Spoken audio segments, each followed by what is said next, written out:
உங்களுக்கு உண்மை சம்பவங்களை மையமாக வச்சு எடுக்கப்படுற படங்கள் பிடிக்குமா அப்படின்னா நீங்கள் இந்த படத்தையும் முயற்சி பண்ணி பார்க்கலாம். நண்பர்களுக்கு வணக்கம். இந்த பாட்காஸ்ட்டில் இயக்குனர் ரிச்சர்ட் லிங்க்லேட்டர் எடுத்த ப்ளூ மூன் அப்படின்ற படத்தை பற்றி தான் பேச போகிறேன். இந்த படம் லாரன்ஸ் ஹார்ட் அப்படின்ற ஒரு கவிஞரை பற்றின படம். லாரன்ஸ் ஹார்ட் 1940களிலே அவர் இறந்து போயிட்டார். 1920களில் ஆரம்பித்து 1943 அந்த டைம் வரைக்கும் அமெரிக்காவில் பிராட்வே நாடகங்கள்னு சொல்லப்படுற மேடை நாடகங்களுக்கு பாடலாசிரியராக இருந்திருக்கார். அவர் காலத்தில் மிக பிரபலம். அவர் எழுதின பாடல்கள் இன்னமும் பிரபலமாக இருக்குது. படத்தோட ஆரம்பத்தில் லாரன்ஸ் ஹார்ட் ஒரு பப்புக்கு வர்றாரு. அங்கே உள்ள பார்டெண்டர் கூட பேசிகிட்டு இருக்காரு. அவங்க ரெண்டு பேரும் ரொம்ப அந்யோன்யமாக பேசிக்கிறாங்க, லைக் பெஸ்ட் ஃப்ரெண்ட்ஸ் அந்த மாதிரி பேசிக்கிறாங்க. பாரோட ஒரு பக்கத்தில் ஒரு யங் சோல்ஜர் உட்காந்து பியானோ வாசிச்சுட்ருக்கார். செகண்ட் வேர்ல்டு வார் நடந்துகிட்ருக்கு. இந்த சோல்ஜர் திரும்ப போய் அவரோட ரெஜிமெண்ட்டில் ஜாயின் பண்ண போகிறாரு. அதுக்கு முந்தின நாள் இங்கே கொஞ்சம் நேரம் செலவழிச்சிட்டு போகலான்னு அங்கே வந்திருக்காரு. இன்னொரு பக்கம் ஒரு ரைட்டர் உட்காந்து எழுதிட்டுருக்காரு, அவரும் குடிச்சிட்ருக்காரு. இவங்களுக்குள்ள உள்ள உரையாடல் தான் ஒரு முதல் 20 நிமிஷம். லாரன்ஸ் ஹார்ட் அந்த பார்டெண்டர்கிட்ட பேசுகிறதுலேருந்து அவரோட வாழ்க்கை அன்று இரவு வரைக்கும் என்னவாக இருந்திருக்கு. முக்கியமாக அன்றைக்கி அவர் எதை பற்றி பேசுகிறார் அப்படின்னா, அவர் ஒரு நாடகத்தை பார்த்துட்டு இருந்திருக்காரு, ஒரு மேடை நாடகத்தை. அந்த நாடகம் அவர் நல்லா இல்லைன்னு சொல்லிட்டு இருக்காரு. ஏன் நல்லா இல்லைன்னு சொல்கிறாரு. அந்த நாடகத்துக்கு இசையமைச்சவர் டிக் ராஜர்ஸ். அந்த டிக் ராஜர்ஸும் லாரன்ஸ் ஹார்ட்டும் சேர்ந்து 20 வருஷமாக ஒர்க் பண்ணியிருக்காங்க. இவங்க ரெண்டு பேரும் நிறைய மேடை நாடகங்களுக்கு பாடல் எழுதி இசையமைச்சிருக்காங்க.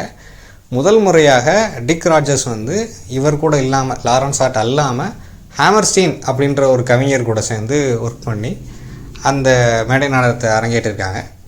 இவருக்கு பிடிக்கல, இவர் பர்சனலாக பிடிக்கல, இவர் எந்திரிச்சு வந்துட்டார். இங்கே அதோட குறைகளை சொல்லிக்கிட்டு இருக்காரு.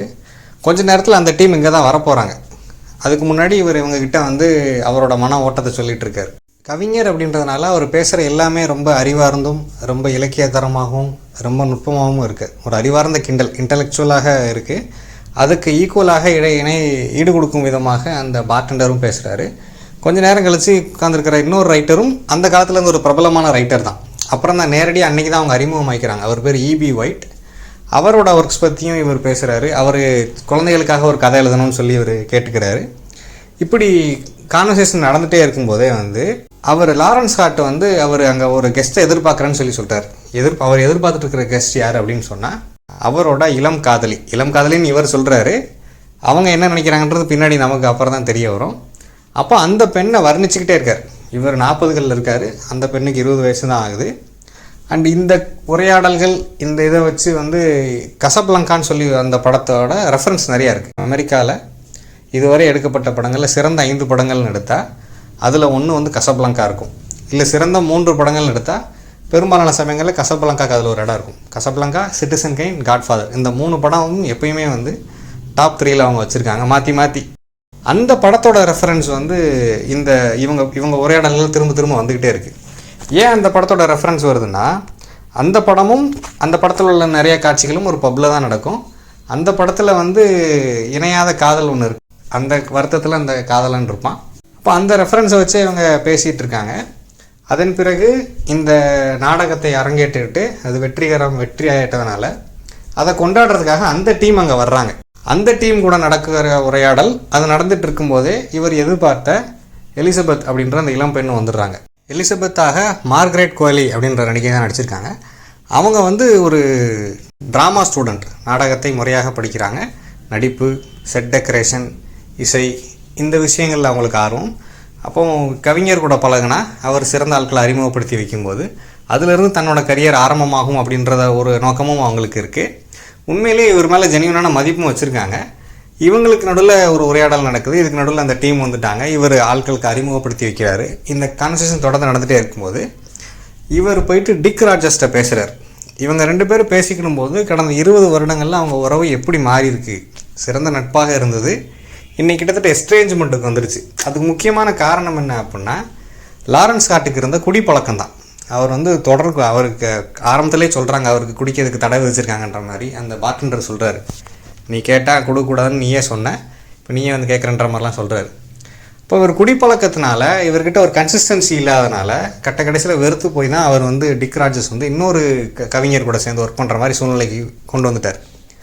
ஆனாலும் அவங்க அதை பேசிகிட்டே இருக்காங்க. ரொம்ப எமோஷ்னலாக அவருக்கு இவர் மொத்தமாக விடுறதுக்கும் மனசில் டிக் ராஜர்ஸுக்கும் இவர் திருந்துற மாதிரியும் தெரியல அப்படின்ற அந்த ஒரு மனக்குழப்பத்திலே இருக்காங்க. இவங்க ரெண்டு பேரும் பேசின பிறகு ஒரு அந்தரங்கமான உரையாடல் அந்த இளம் பெண் கூட. அந்த தொப்பி கோட் வைக்கிற ஒரு இடத்துக்குள்ளே போயிட்டு அங்கே உள்ள பெண்ணை வெளியில் அனுப்பிட்டு இவங்க 2 பேரும் மட்டும் உட்காந்து பேசுகிறாங்க. இப்போ பேசும்போது இவர் வந்து அவங்கக்கிட்ட நிறைய கேள்விகள் கேட்குறாரு, ரொம்ப அந்தரங்கமான கேள்விகளை கேட்குறாரு. அவங்களும் பதில் சொல்கிறாங்க. அப்புறம் கடைசியாக அவர் மனசில் உள்ளதை சொல்லும்போது அவங்க வந்து நான் அவங்கள விரும்புகிறேன், ஆனால் மரியாதை தான் அது அப்படின்ற மாதிரி சொல்லிடுறாங்க. அவர் இதை ஏற்றுக்கிறாரு. வந்து அவன் முரண்படுறதோ அடம் பிடிக்கிறதோ ரொம்ப ஃபீல் பண்ணுறதோ இல்லை, அந்த உலகத்தை அப்படியே ஏற்றுக்கிறன்ற மாதிரி ஆசிட்டிஸ் அதை ஏற்றுக்கிறாரு. இதுக்கப்புறம் 1-2 காட்சிகளில் படம் முடிஞ்சிருது. இந்த படத்தோட இயக்குனரான ரிச்சர்ட் லிங்க்லேட்டரும் லாரன்ஸ் ஸ்காட்டாக நடித்த ஈத்தன் ஹாக்கும் கிட்டத்தட்ட 40 வருட கால நண்பர்கள் இவங்க 2 பேரும். இவங்க 2 பேரும் சேர்ந்து உருவாக்கின பிஃபோர் சீரீஸ் படங்கள், before sunrise, before sunset, before mid night நினைக்கிறேன். இந்த 3 படங்கள் 10 வருட இடைவெளியில் வந்தது. 90s ஒரு படம், 2000 ஒரு படம், 2014 ஒரு படம். இது வந்து ஒரே 2 கேரக்டர்ஸ், அவங்களோட வாழ்க்கை எப்படி பரிணமிச்சிருக்கு, 90s எப்படி இருந்துச்சு, அதே நடிகர் நடிகைகள் தான். ஸோ அது ஒரு பெரிய அச்சீவ்மெண்ட்டாக சொல்லப்படுது. ட்ரிலஜி 3 படங்கள். அதன் பிறகு 14 வருடங்கள் வந்து ஒவ்வொரு சம்மர் லீவ்லையும் ஷூட் பண்ணி இவங்க எடுத்த பாய்ஹுட் அப்படின்ற படம். அந்த படம் அந்த இளைஞனை பற்றின தான். பட் ஈத்தன் ஹாக் தான் அந்த பையனோட அப்பாவாக வருவார். அப்புறம் வேக்கிங் லைஃப்னு ஒரு படம் எடுத்திருக்காங்க. ஸோ இவங்க தொடர்ந்து ஒர்க் பண்ணிகிட்டே தான் இருந்திருக்காங்க இந்த 2 பேரும், இவங்க டீம். இப்போ இந்த கதையை வந்து கிட்டத்தட்ட 10 வருஷங்களுக்கு முன்னாடியே ஈத்தன் ஹாக்கிட்ட வந்து லிங்க்லேட்டர் சொல்லியிருக்காரு. ஈத்தன் ஹாக் உடனே நடிக்க விரும்பினாலும் ஈத்தன் ஹாக்கிட்ட இந்த கதையில் நடிப்பதற்கான மனமுதிர்ச்சி இல்லை, அவருக்கு அந்த வாழ்க்கை அனுபவம் இல்லைன்னு சொல்லி அவர் நினச்சிருந்திருக்காரு ரிச்சர்ட் லிங்க்லேட்டர். கடைசியாக 10 வருஷம் கழிச்சு இப்போ தான் அந்த படத்தை எடுத்துருக்காங்க. படம் வந்து ஒரு மாஸ் ஆடியன்ஸ்க்கான படம் கிடையாது. இது வந்து ஃபெஸ்டிவல் சர்க்கியூட்டில் எலிட் ஆடியன்ஸ். ஏன்னா போன நூற்றாண்டில் வாழ்ந்து அதுவும் பிராட்வே நாடகங்களுக்கு பாடல் எழுதின ஒருத்தரை பற்றின படத்தை வந்து எத்தனை பொது ஆடியன்ஸ் பார்ப்பாங்கன்னு தெரில. அதாவது சூப்பர் ஹீரோ படங்கள், காமிக்ஸ் படங்கள், ஆக்ஷன் படங்கள் பார்க்கக்கூடிய, மிஷன் இம்பாசிபிள் மாதிரி, ஜேம்ஸ் பாண்ட் படங்கள் மாதிரி பார்க்கக்கூடியவங்களுக்கு இந்த படத்தில் அப்பீலிங்காக ஒன்றுமே இல்லை. இந்த படத்தில் அப்பீலிங்காக உள்ளதுன்றது என்னென்னா உரையாடல் தான். அந்த உரையாடல் எத்தனை பேருக்கு இங்கே பிடிக்குன்றது தெரில. இந்த கதையில் வரக்கூடிய கதாபாத்திரங்களுக்கு இடையே நடக்கக்கூடிய கான்வர்சேஷன் அப்படின்றது ஒரு கவிதை லெவலில் இன்டலெக்சுவலாக, ஈஸ்தட்டிக்கலாக தான் இருக்குது. அப்போ நமக்கு வந்து பஞ்ச் டைலாக்ஸாக பார்த்துட்டு வர்ற ஹாலிவுட் படங்களாக இருந்தாலும் சுருக்கமான பஞ்ச் டைலாக்ஸாக பார்த்துட்டு வர்ற நமக்கு என்ன இவ்வளோ நீளமாக பேசிகிட்டு இருக்காங்கன்னு கூட தோணலாம். பெரும்பாலான மக்களுக்கு அப்பீல் ஆகாத படங்களை ஏன் எடுக்கிறாங்கன்னு சொல்லி எல்லாருக்கும் தோணலாம். இப்போ இந்த இடத்துல டாரண்டினோ ஒரு பேட்டியில் சொன்னதை நம்ம நினச்சி பார்க்கலாம். அவர் என்ன சொன்னார் அப்படின்னா, அவர்கிட்ட கேட்குறாங்க இந்த மாதிரி நீங்கள் யாரோட பயோகிராஃபியை படம் எடுக்க விரும்புகிறீங்கன்னு சொல்லிட்டு. அவர் சொன்னார், பயோகிராஃபி எடுக்கிறதுல எனக்கு உடன்பாடு இல்லை, லீனியராக பிறந்தார் வளர்ந்தாருன்ற மாதிரி கதையை அமைக்கிறதுல எனக்கு பெரிய விருப்பம் இல்லை. அப்படியே நான் யாரோட பயோகிராஃபியாவது எடுக்கணும்னு நினைக்கிறேன் அப்படின்னா அவங்க வாழ்க்கையில் உள்ள ஒரு குறிப்பிட்ட நாள், உச்சபட்ச நாள், அவங்க வாழ்க்கையில் பெஸ்ட்டு வெளிப்பட்ட நாள், அவங்க வாழ்க்கையில் எதுக்காக அவங்க நினைவு கூறப்படுறாங்க, அந்த ஒரு குறிப்பிட்ட நாளை தான் நான் படம் எடுப்பேன்னு சொல்லி சொன்னார். கிட்டத்தட்ட அவரோட once upon a time in Hollywood அப்படின்ற படம் அதோட வெளிப்பாடுன்னு கூட சொல்லலாம். அதில் உண்மையில் வாழ்ந்த கதாபாத்திரங்கள் வந்திருக்காங்க. நீங்கள் படத்தை பார்த்துருந்தீங்கன்னா அவங்களுக்கு தெரியும். இப்போ அதே மாதிரி கிறிஸ்டோபர் நோலன் ஓப்பன்ஹைமர் படம் எடுக்கும்போது ஓப்பன்ஹைமரோட வாழ்க்கையை வந்து அவர் லீனியராக எடுக்கலை. அவர் அந்த ஓப்பன்ஹைமர் எதனால் இன்றைக்கி நினைவு கூறப்படுறார், எப்படி அந்த ப்ராஜெக்டை உருவாக்கும் போது அவர் எப்படி செயல்பட்டார், அந்த உச்சபட்சத்தை தான், அந்த உச்சகட்டத்தை தான் அவர் எடுக்கிறார். இப்போ பயோகிராஃபியை பொறுத்த வரைக்கும் அப்படி எடுக்கிறது தான் வந்து ஒருத்தரை வந்து சிறப்பாக அடுத்த தலைமுறை கொண்டு போய் சேர்க்கறது சரியாக இருக்கும்னு நினைக்கிறேன். இப்போ இங்கே வந்து லாரன்ஸ் ஸ்காட் அப்படின்ற கவிஞர் வந்து இன்றைக்கி பொது சமூகத்தில் எந்த வகையிலையும் ஞாபகத்தில் இருக்க வாய்ப்பு இல்லை. அது அமெரிக்காவுக்கு வெளியில் சுத்தமாக இல்லை. அமெரிக்காவை பொறுத்த வரைக்கும் எந்த அளவுக்குன்னு நமக்கு தெரியல. இப்போ அவரோட வாழ்க்கையில் ஒரு உச்சபட்சம் 1 மணி நேரம், இந்த 1.5 மணி நேரத்தில் அதுக்கு முன்னாடி அவர் வாழ்க்கை என்னவாக இருந்தது அப்படின்றதே நமக்கு தெரிஞ்சிருது. அவர் அங்கே பேசுகிறத வச்சே வந்து அவர் என்ன மாதிரி ஒரு வாழ்க்கையை வாழ்ந்திருக்காரு, அவருக்கு என்ன ஆசைகள் இருக்குது, என்ன நிறைவேறுச்சு, என்ன நிறைவேறலை, இது எல்லாமே அந்த 1.5 மணி நேரத்தில் தெரிஞ்சிருது. அப்போ இதோட அந்த டாரண்டினோ சொன்ன ஒரு கருத்தோட ஒரு பெட்டரான வெர்ஷன் தான் அந்த படம் அப்படின்னே சொல்லலாம். ஒருத்தரை பற்றி ஒரு பயோகிராஃபி எடுக்கணும் அப்படின்னா அது எப்படி எடுக்கணும் அப்படின்றதுக்கான உதாரண படமாக கூட இந்த படம் மாறிட வாய்ப்பு இருக்குது. இந்த படத்தில் வர்ற எல்லா நடிகர்களும் ரொம்ப ரொம்ப சிறப்பாக நடிச்சிருக்காங்கன்னு சொல்லணும். முக்கியமாக ஈத்தன் ஹாக் வந்து உண்மையில் வந்து 5 அடி 10 அங்குலம் உயரம் இருப்பார், கிட்டத்தட்ட 6 அடி. லாரன்ஸ் ஸ்காட் வந்து 5 அடிக்கும் உயரம் குறைவானவர். அப்போ அவரை வந்து உயரம் குறைவானவராக காட்டுறதுக்கு நிறையா வந்து அவங்க ஜிமிக்ஸ் பண்ணியிருக்காங்க. அது அப்படி பெருசாக தெரியல.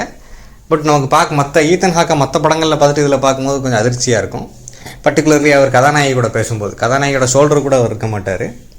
அப்புறம் கவிஞர்கள் வந்து எமோஷ்னலான பீப்புள் தான் பெரும்பாலும். இது எல்லா கலைஞர்களுக்கும் நம்ம சொல்லலாம். இப்போ நீங்கள் தமிழ்நாட்டையே உதாரணம் எடுத்துக்கோங்க, சந்திரபாபுவோ நாகேஷோட பையன் ஆனந்த பாபு, இவங்கெல்லாம் குடிச்சே அழிஞ்சவங்க, குடிச்சே அவங்க வாய்ப்புகளை வந்து இழந்தவங்க. முக்கியமாக கவிஞர் நா. முத்துக்குமார், அவர் ரொம்ப இளமையிலே இறந்துட்டார். அவருக்கு குடிப்பழக்கம் மிக அதிகமாக இருந்தது ஒரு காரணம். இப்போ நா. முத்துக்குமார் இல்லாமல் யுவன் சங்கர் ராஜாவோட இது என்னன்னு பாருங்கள். இருந்த வரைக்கும் யுவன் சங்கர் ராஜாவோட ரீச் என்ன, இல்லாதப்போ அவரோட ரீச் என்னன்னு சொல்லிட்டு. அப்போ இந்த ஆர்டிஸ்ட் அண்ட் இந்த கவிஞர்கள் வந்து பெரும்பாலும் உலகம் முழுவதும் குடிக்கு இரையாவது அப்படின்றது வந்து இது உலகம் முழுவதும் இருக்குது. லாரன்ஸ் ஆட்டும் குடிக்கு அடிமையாகி தான் வந்து ரொம்ப விரைவாகவே இறந்து போயிட்டார். இப்போ அவரோட வாழ்க்கையில் வந்து ஒரு ஒரு குறிப்பிட்ட நாளை கிட்டத்தட்ட ரியல் டைமில் தான் காட்டுறாங்க. அவர் பப்புக்கு வந்ததுலேருந்து பப்பை விட்டு கிளம்பும்போது அந்த படம் முடிஞ்சிருது. 1.5 மணி நேரம் அந்த பப்பில் இருந்திருக்காருன்னா அப்படியே ஆசிட்டிஸ் 1.5 மணி நேரம் தான் அந்த படமே ஓடுது. வழக்கமான படங்களுக்கு மாறாக ஒரு படம் பார்க்கணும், அதிகமாக ட்ராமா உள்ள எமோஷ்னல் மூமெண்ட்ஸ் உள்ள ஒரு படம் பார்க்கணும் அப்படின்னு நினச்சா இந்த படத்தை முயற்சி பண்ணி பாருங்கள். இவ்வளோ நேரம் பொறுமையாக கேட்டதுக்கு நன்றி. வணக்கம்.